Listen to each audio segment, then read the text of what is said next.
Hey everybody, Mike with Games Play Badly, and today on Session 0 I have Mitchell from Penny for a Tale, an amazing company doing some amazing work, and one of the things that they're doing right now is they're getting ready to launch their Kickstarter. This is for a game called Necropunk, which is based off a book that was written in Italian and then converted into a game that is also in Italian, and now they are translating it into English for all the rest of us to enjoy. So he's a great person, an amazing interview. He's doing some really good work, and I can't wait to see what else he produces. We shot this interview about 2.5 months ago, and I didn't want to release it until it was closer to his Kickstarter, and now his Kickstarter is just days away. So I cannot wait to have you guys meet him, because he's, again, just awesome.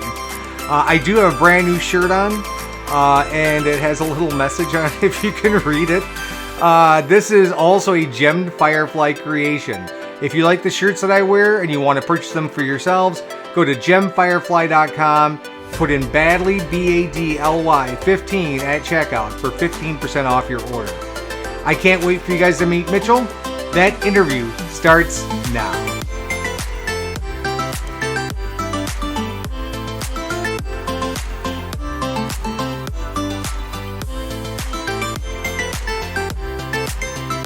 Mitchell, how are you?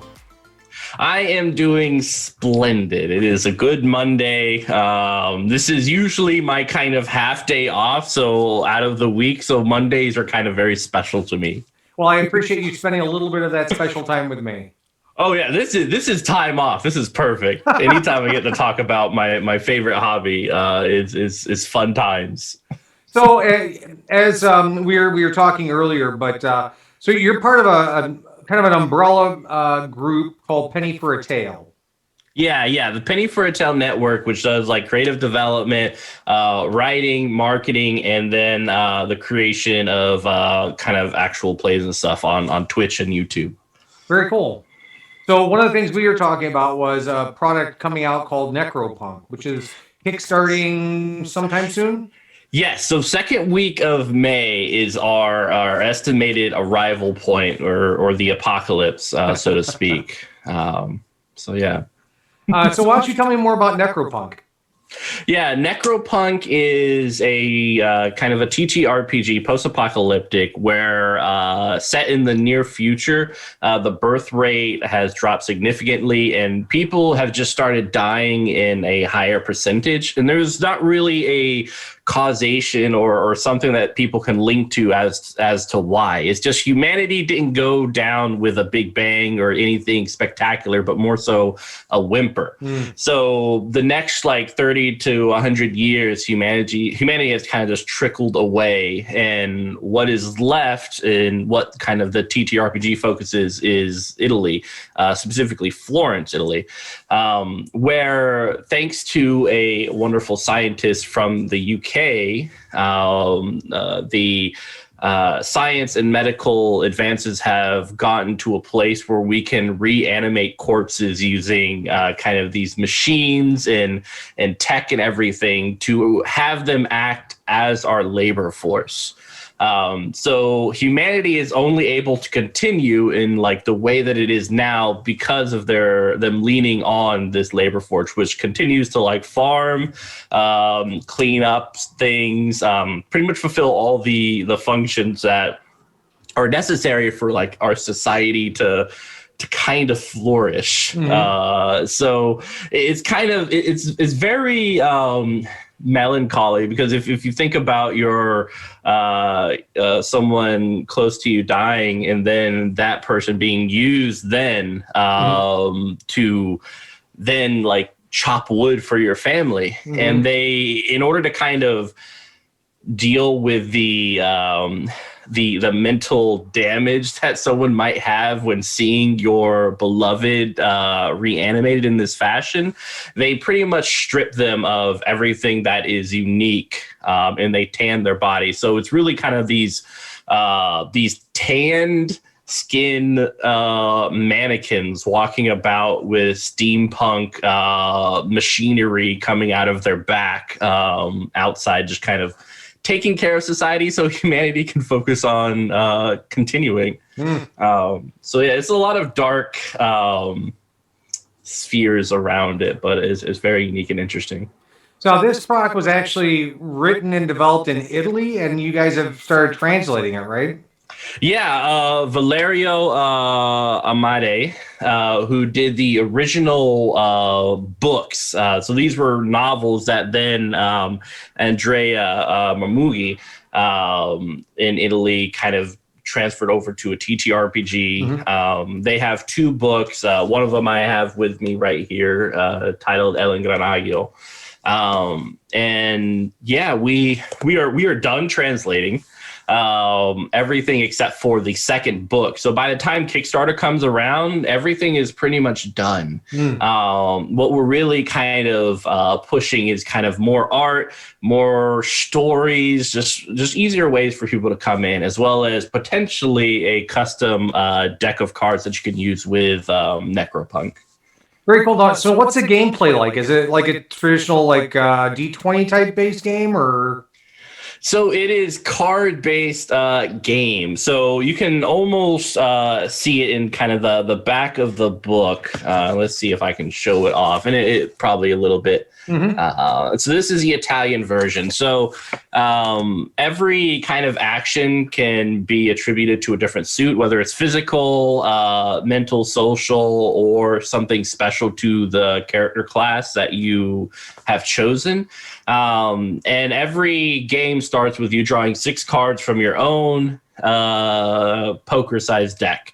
And you use those cards pretty much throughout the whole experience. When you want to do something, what you're looking for is 8 or above. And 8 is 1 success. And so you can keep adding cards to add more successes, which then let you do different things, like make something happen quicker. If you're in combat, you can add like a debilitating thing upon the enemy. So extra successes kind of are handled like that. And then if the action is the same as a suit that you're working with, so if you have a heart, and you play the heart, no matter what number it is, it counts as a success if you're doing something that involves like communication or charisma. Okay. Yeah, so it's a very kind of easy and fluid system, really easy to pick up, and it just kind of has a nice knack around, especially as your kind of resource management, because you have these 6 cards and you have to take a breath in order to refresh your hand. And then in combat, if you just kind of run out of cards and you don't have an opportunity to take a breath, you just have to pull from the top of the deck and hope that it's something helpful. Otherwise, you're going to deal with consequences. It's like a Hail Mary. Yeah. So it was a lot of fun, and that's kind of why I'm really excited about potentially a custom Necropunk deck with art and kind of the Necropunk theme surrounding it. That would be awesome. Yeah, I mean, I just in my head I can already see it. So now, how is so from the standpoint of this, is this more like a kind of a one-shot thing? You sit down, you play it once, and then that's it for your characters, or is it campaign driven, or? It's kind of both. So I really like playing it over a campaign because it lets you kind of explore the themes that really are important to the game. One of which is that kind of is life is sacred, and especially kind of in a time where COVID and everything like that, where the numbers kind of come up, and it's heartbreaking to see, but a lot of the world has such apathy towards it. And in general, like, the things that the death that happens on a day-to-day basis, it's just, there's a lot of apathy wrapped up in it. And in this game, it's really cool because it lets you kind of focus on how important life is in a world where like life is the thing that you can't always have. Where the chance of creating new life is difficult, and you can't just readily kill someone. That's kind of one of the bigger themes of the game is that it's a huge taboo to kill anyone. Even the government has kind of wiped that away, and instead just kind of refocused on using individuals who've committed crimes to to get them back into society, or to kind of have them a part of society, kind of working off their debt to society in that way. And so kind of one of my favorite things for campaign plays is exploring that and seeing kind of how do you deal with people who do horrible things, but you're still trying to figure out what society will look like during this time. And as you continue to fight with, will society and humanity live for another 100 years? Like it's just kind of all these questions I've always enjoyed playing within role-playing games. Yeah, I think that overriding theme of survival is something that is probably the most important, and then trying to survive within the constructs of non-conventional thinking.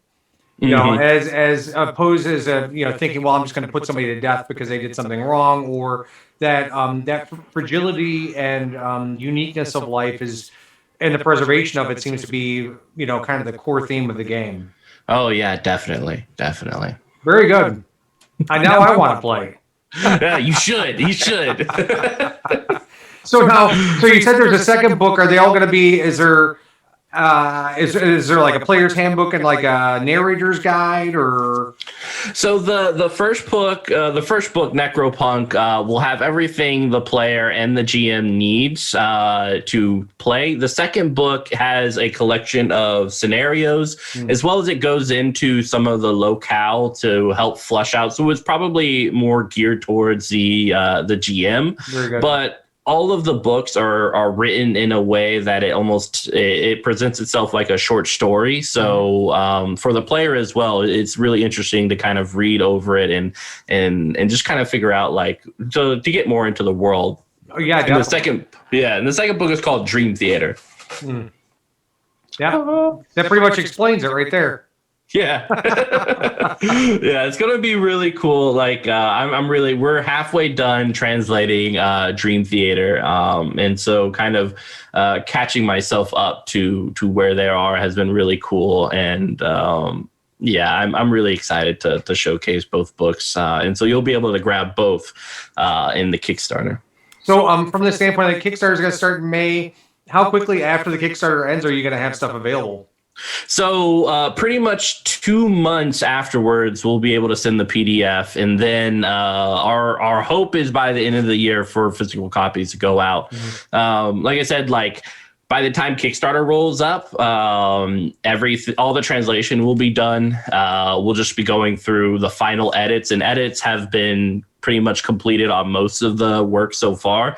So it's just kind of adding in art, finishing up layout, and kind of making sure the cards look as awesome as we could ever hope. And so that's kind of one of the cooler things is there'll be a pretty quick turnaround because it's mostly done. Like right now, you could play it right now if you wanted to. Don't tempt me. If there are only so many hours in a day, we could add more. Yeah. So this game is just one of the games that you are translating for a popularization in the States and in English-speaking countries. Yeah, so this is the Penny for a Tale kind of flagship TTRPG that we're translating. I know right now with my work with Helmgast, we are finalizing the localization of Neotech, which was a Swedish TTRPG that came out on Kickstarter about a year ago. So we're working on that. We're making sure that American audience and English speakers can relate and everything, because there's a lot of cyberpunk terms unique to Sweden and sayings and stuff like that. So I can imagine. Yeah, bringing it over and such is definitely one of our priorities for this year. So hopefully Helmgast will be able to release Neotech sometime later this year for English audiences. And I will say I do have I have play tested it and such, and it's really fun because Neotech, instead of other cyberpunks, kind of focuses on the Black Mirror sort of perspective on futuristic cyberpunk worlds. So very kind of questioning what humanity is with all this technology and, what is worth something. Very cool. Very cool. So now you mentioned you have a couple streams. What are those streams? Yeah, so we have two channels that Penny for a Tale uses and manages, one of which is Penny for a Tale, which is something I started about 2 years ago. And it was just, I looked at my game library and my wife looked at me and said, if you're not playing them, why are you buying them? Which is fair. So I created the channel to knock out my library. And so I started doing all of the games that I had, and then every Kickstarter that I had interest in, I just started doing one-shots and campaigns on my channel. And so then that grew to eventually encompass Weave the Tale, which right now I think has like 28.7K followers on Twitch. And we primarily use the Weave the Tale to kind of help indie TTRPG game designers and producers an avenue to show off their products to fans in the hopes that other people can play their games. Because I'm a huge fan of indie TTRPG games, and I would love to see more of their stuff in game stores and being played at conventions and such. That's my hope and dream. Well, and that was something that we talked about earlier on was you guys, conventions were kind of part of your thing. Yeah. I pretty much, I did about a year and a half under Triketra Entertainment, which we had the Genesis Rebirth and Agat Studios, who we were working with to sell their products at conventions. We were doing so in kind of working with Studio 2 as well, who distributes many of the TTRPG books that people kind of have brought to their door. And it was during that time while I was kind of organizing the Genesis and Shadows of Estrin, like actual plays at conventions and selling their stuff, that I was like, yeah, we are going to do this for all of the indie TTRPG like groups that we represent and such. And right with the formation of that plan, post kind of working in that environment, COVID happened, and so we are desperately waiting for that opportunity again. But our plan is PAX Unplugged, Origins, and Gen Con. You'll be able to see Penny for a Tale and the many TTRPG companies associated with it as we kind of bring more attention to these products. Very cool. And such. Yeah, I'm sure the community appreciates it. I mean, again, there are so many great, just through the interviews that I've done and the people I've met, there are so many great creators out there. And just because you're not one of the big guys doesn't mean your stuff isn't deserving of being played. Oh, yes. There is so much amazing content. Like the Genesis Rebirth, done by Six More Vodka, is an amazing TTRPG, one of the best produced games on the market. Fragged Empire by Wade Dyer, like the Australian TTRPG game designer, Zim, as well as let's see, you have Steve D, who did Relics. You have the company that does the Jane Austen TTRPG. There's so much amazing stuff out there. And honestly, if you have a niche that you need scratch, you're going to find it in the industry. Right. And I encourage you to look and find it. There's some amazing stuff. One of my favorite TTRPGs that I discovered recently was Two Hot Guys Making Out. And I love it. It's always a fun time. Everyone has such an extra fun time with it that I can't recommend it. I think my husband might want to play that one. Yeah, see, it's perfect. I'm like, who wouldn't get behind it? I'm like, let's play this. Pun intended.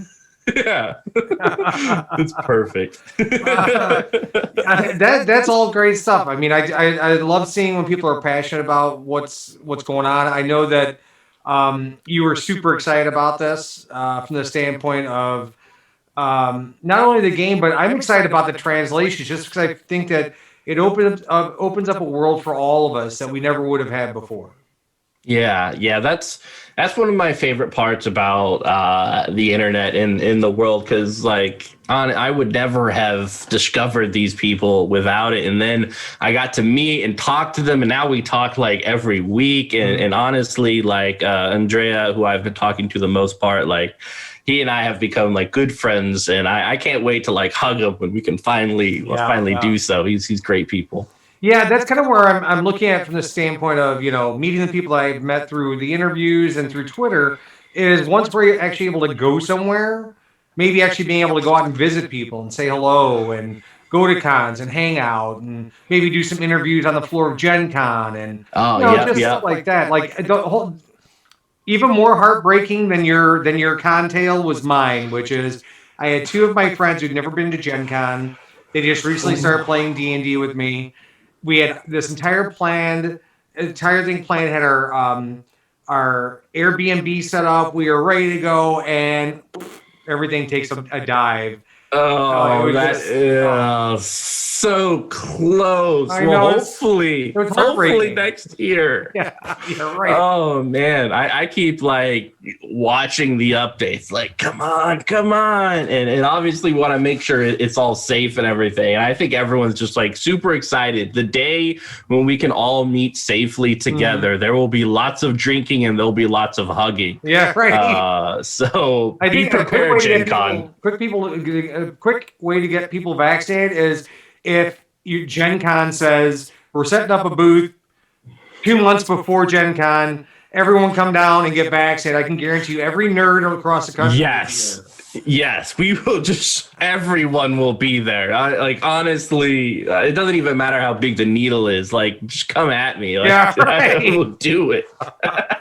I've talked to a bunch of people through interviews, and we've talked about how devastating COVID has been for a lot of us, social role players. I mean, not having that interaction is kind of tough. Yeah, and for like I'm a social person and I work from home, so I don't even have the opportunity to like go out and have coworkers and such. But I tell my friends, like, when we can meet, I'm gonna be very weird. I'm gonna be hugging you. It's gonna be awkward, but like it's a year inside. Yeah. No kidding. We've made it out a couple times to some friends' houses. Pretty restrictive in that, like, we go to, if we have friends in Iowa, so we drive out there and we stay there. We don't go anywhere. That's like we're quarantined there, and then we get home and we quarantine, and so. But it's tough. Yeah, I just my wife. I have a 2.5-year-old, and so me and my wife and the little pup, we went for the first time the other day to a mall to just get the Korean corn dogs that we heard about. And it was like in and out, but man, just a brief moment. I was like, "Oh man, people, let them go." Oh my gosh. If I ever went to a store, like when COVID first happened, like we're still pretty. My husband works 2 or 3 days a week outside of the house. I have worked from home for 20 years, so that's no big deal. But I mean, if I go to the store, it's like it's everything I could do not to glom onto people and start chatting, like. Yeah, exactly. Because you're just like, oh man, people. Like even I feel like everyone's gonna be a little awkward post this pandemic, but it's gonna be so lovey. I'm excited for it. Yeah, me too. Well, Mitchell, I am super excited about. Oh man, I can't even. I'm just thinking about the cards. Oh, that's all you need to think about. Because honestly, you can just get the deck of cards and be happy. But yeah, Necropunk TTRPG coming this May. Get it now. Yeah. Snap into a Slim Jim. Yes. I need to get them the sponsor. Necropunk Slim Jims. Yeah, there we go. Yeah, that'd be awesome. Soylent Green. Oh, ouch. Yeah, no. Either way, I'm looking forward to it coming out. So you're saying sometime in May. He's going to keep me updated, so I'll keep you guys updated. And all links in the description of this video will be updated as information comes up. And either way, I'm super happy to talk to you. And I want to say I thank you for your time on your day off. And best of luck with the Kickstarter. Thanks, Mike. I'm super excited. It was awesome talking to you, and I hope everyone enjoyed it, and definitely check us out in May. Absolutely. We'll talk to you soon.